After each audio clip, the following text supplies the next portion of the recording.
and welcome back for another episode with Musings with Alini, me. Today I will answer a question that is very common. You've asked it, your cousins asked it, your workmates asked it, your friend asked it, and we all ask it and we'll keep on asking it in the future. And the question is, should I get back with my ex? Sweet, short, simple, quick answer to that is nope. Nope. No. Niet. You do not get back with an ex. And I'm sure you have heard this answer before, that no, because remember why you left at the first place. Remember the red flags, remember why it didn't work. And this is all true. So today I'm going to add to that a little bit. I'm going to elaborate. The first thing I want to say is there is actually a exemption to the rule. When do you get back to it with an ex? So let's say you broke up and then you bump into this ex in the future. It's been 5 years, it's been 10 years, it's been 20 years, I don't know. A long time has passed. And since you have done a lot of work on yourself, you've moved on from life. You know, you are over the breakup, they are over the breakup, you've moved on with your life, maybe you had other relationships, you worked on your career, on your education, on friendships, you traveled, you did things, you evolved, you developed. You did not stay stuck dwelling over the past and, oh dear, crying over a relationship that was once, I had and I don't anymore. No, you moved on, and then one day it just happens when you live in your life, you bump into this person, you go, oh my God, that's my ex, and you talk to each other and you realize that this person is not the person you were with 5 years ago, 10 years ago. This person has evolved, has changed, has done things with their lives. They have developed, the organic, natural growth that humans go through. Even if you're not planning on improving yourself, we grow with time, we develop, we gain more wisdom as we go through life experiences. And we do things with our lives. So when you meet this person and you see that this person has progressed from who they were, and the red flags or the reasons you left them or that caused the breakup are not there anymore, and this person is a new person and you yourself are a new person. You are also not the person your ex dated, okay? So both of you in this moment of life, you are very different people to the people you were when you were dating, when you were in a relationship a long time ago. In this scenario, I would say, yes, there's a possibility of getting back with an ex, provided, like I said, the reason why you left is still not there, okay? So this is it. But, I'm talking about years, not 6 months after breakup, a year after breakup. I'm talking about when the breakup is done and dusted and you've moved on with your life and even almost forgot that you were in a relationship with that person, and then you bump into them, then it's a different story. Now, for those who have broken up with an ex and it's been 2 months, 3 months, 6 months, a year, and they want to get back, usually the sad thing that happens that I witness, and it really saddens me, is I see people go back to exes very quickly. So what happens usually is breakups are hard, they're painful, they're hard to go through, and there's like waves.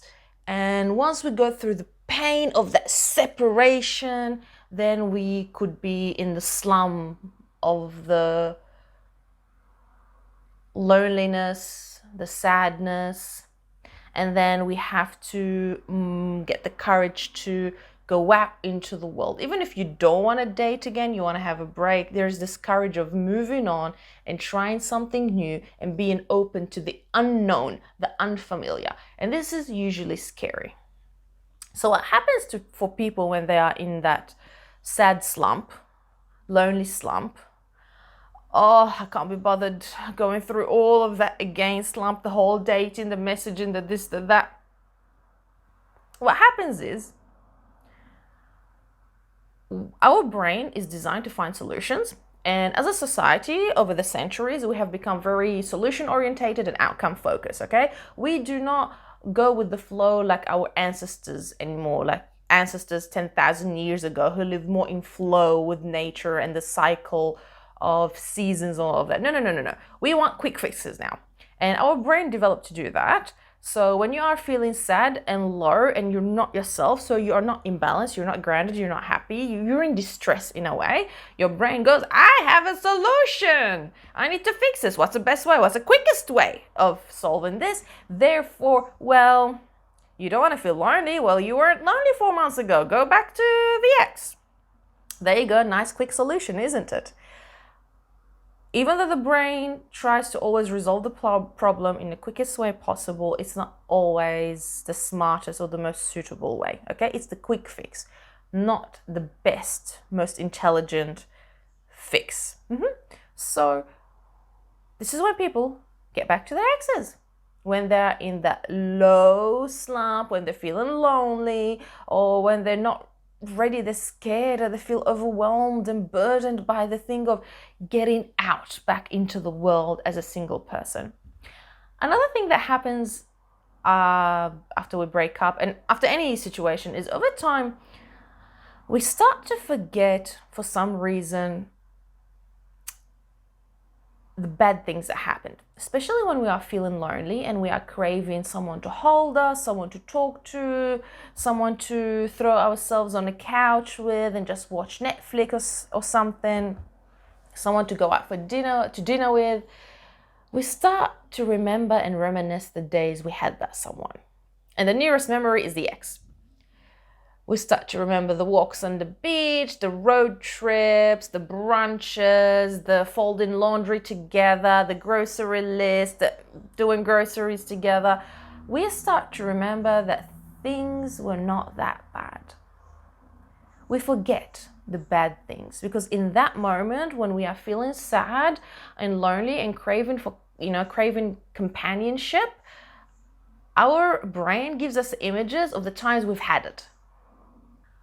So in those moments, your brain is doing what it's doing. It's giving you images, memories, maybe a quick fix. Look, you had it, and therefore you go, oh, things were not that bad, maybe I overreacted. Maybe it was work on top of the relationship, and grandpa was sick, and his cat, I don't know, died, and this and that. Oh, I think we can give it another go now. And you go and you meet them because the only reason why you're still in contact with them is because you failed to move on and the other person has failed to move on, because separation is painful. When you're like this and you have to do this, it's painful. This is painful. And it requires effort and patience and resilience and endurance.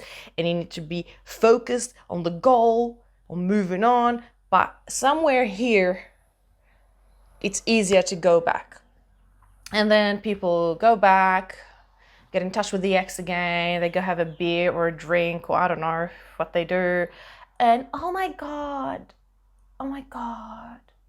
yeah, I think he's the one or she's the one. Yeah, I think, we were together, we broke up for 2 months, and then, oh God, we got back together because, they're the one, they're the soulmate. We couldn't stay apart for too long. It's love.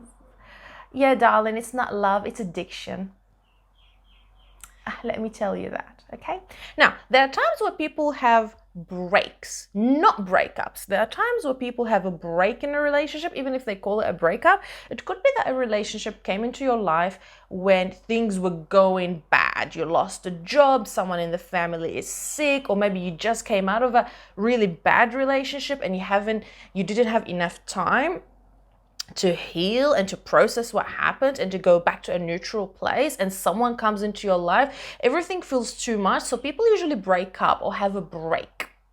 In that time, that break could be anything from a few weeks to maybe even up to a 6 months break, and then they get back together. This is not a breakup. This is not going back with an ex. This is when, oh my God, I'm in a relationship, there's a lot going on, and I can't think, I can't assess the situation. I don't know if this is the right person for me. I don't know how I feel about this relationship. There's so much else going on. You have a break. to clear the noise, to shut down the noise that's around you because you need some time alone, or maybe there are some problems that you need to resolve. Like I said, maybe you need to grieve the death of a loved one, or maybe you need to change job, or maybe you sit in exams, whatever it is that's going on.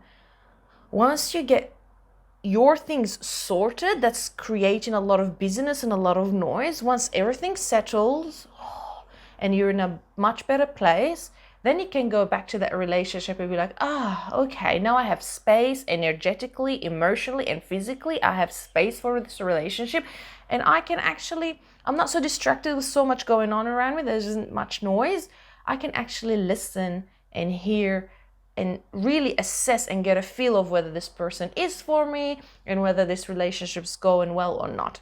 That is a different situation, okay? That is not a breakup, that is a break. That's it. This is all I wanted to share with you today. I wanted to keep this video nice, short and sweet, straightforward information. And please, if you had a ding moment with what I said to you, good. And if you think there's someone else who needs to hear these words so that they can get their own ding light bulb moment, please forward them this video, share it with them, tag their names in the comment section.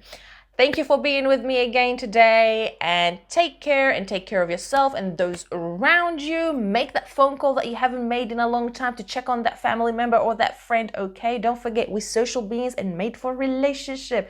God bless and take care. Mwah!